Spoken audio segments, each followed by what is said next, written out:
The Wonderful Wizard of Oz by L. Frank Baum. Chapter 8. The Deadly Poppy Field. Our little party of travelers awakened the next morning refreshed and full of hope, and Dorothy breakfasted like a princess off of peaches and plums from the trees beside the river. Behind them was the dark forest they had passed safely through, although they had suffered many discouragements.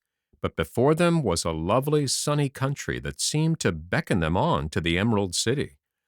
To be sure, the broad river now cut them off from this beautiful land, but the raft was nearly done, and after the Tin Woodman had cut a few more logs and fastened them together with wooden pins, they were ready to start.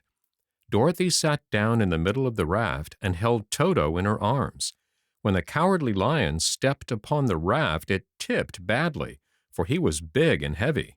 But the Scarecrow and the Tin Woodman stood upon the other end to steady it, and they had long poles in their hands to push the raft through the water. They got along quite well at first, but when they reached the middle of the river, the swift current swept the raft downstream, farther and farther away from the road of yellow brick, and the water grew so deep that the long poles would not touch the bottom. "This is bad," said the Tin Woodman. "For if we cannot get to the land, we shall be carried into the country of the Wicked Witch of the West, and she will enchant us and make us her slaves. And then I should get no brains," said the Scarecrow. "And I should get no courage," said the Cowardly Lion. "And I should get no heart," said the Tin Woodman. "And I should never get back to Kansas," said Dorothy. "We must certainly get to the Emerald City if we can," the Scarecrow continued, and he pushed so hard on his long pole that it stuck fast in the mud at the bottom of the river. Then, before he could pull it out again, or let go, the raft was swept away, and the poor Scarecrow left clinging to the pole in the middle of the river. "Goodbye," he called after them, and they were very sorry to leave him.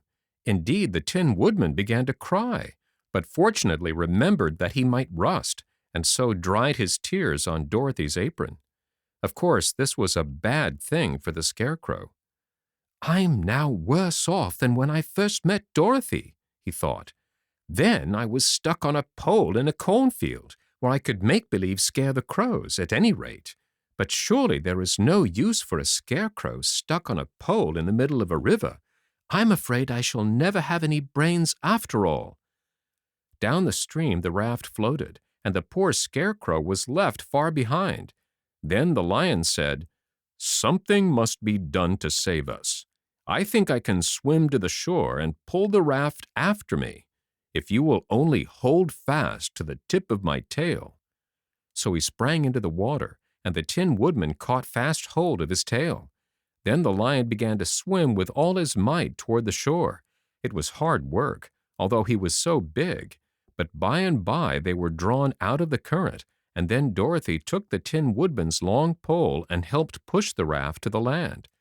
They were all tired out when they reached the shore at last and stepped off upon the pretty green grass, and they also knew that the stream had carried them a long way past the road of yellow brick that led to the Emerald City.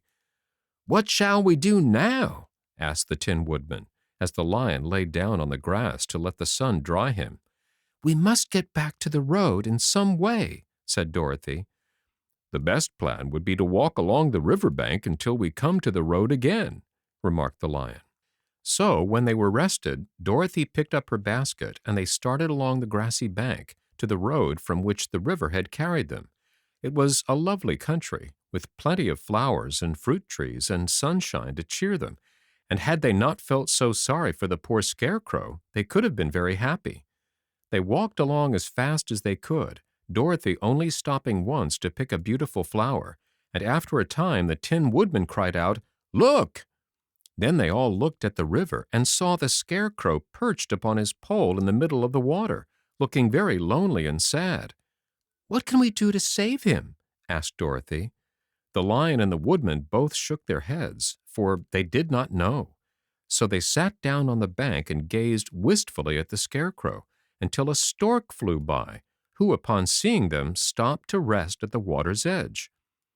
"Who are you, and where are you going?" asked the stork. "I am Dorothy," answered the girl, "and these are my friends, the Tin Woodman and the Cowardly Lion, and we are going to the Emerald City."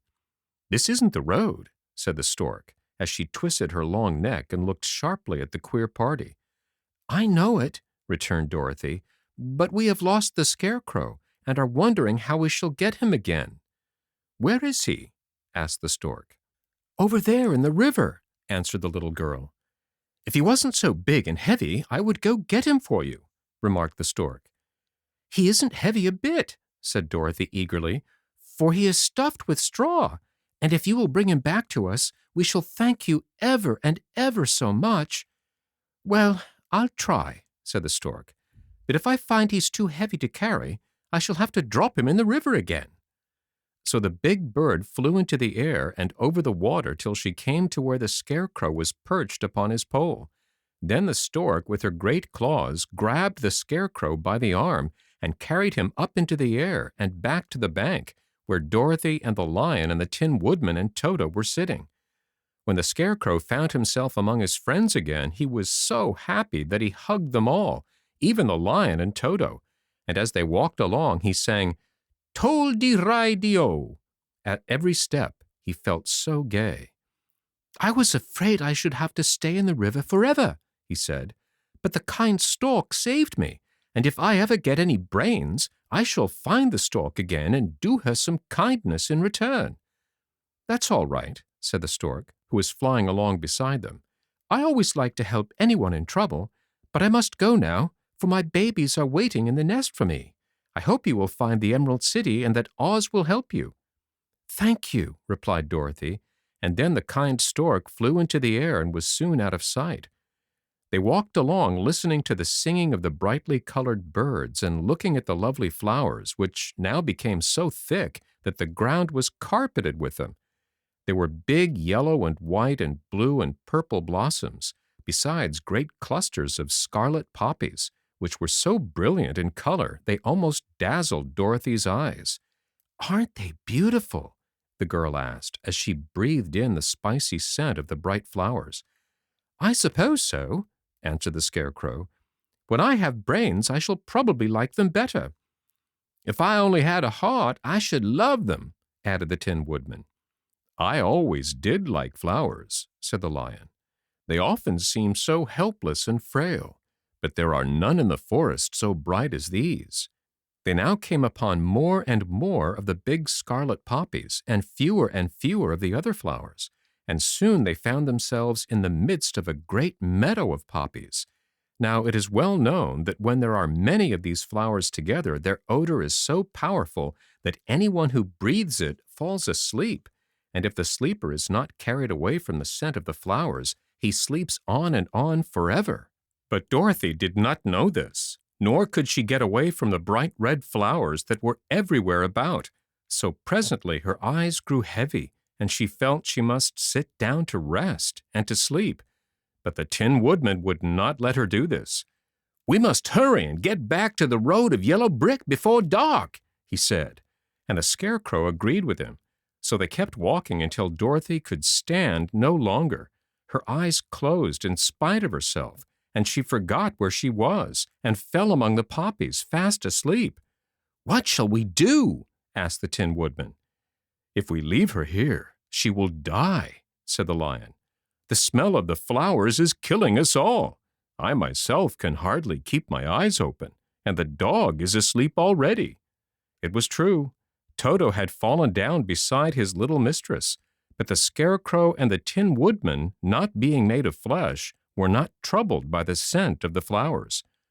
"Run fast," said the Scarecrow to the lion, "and get out of this deadly flower bed as soon as you can.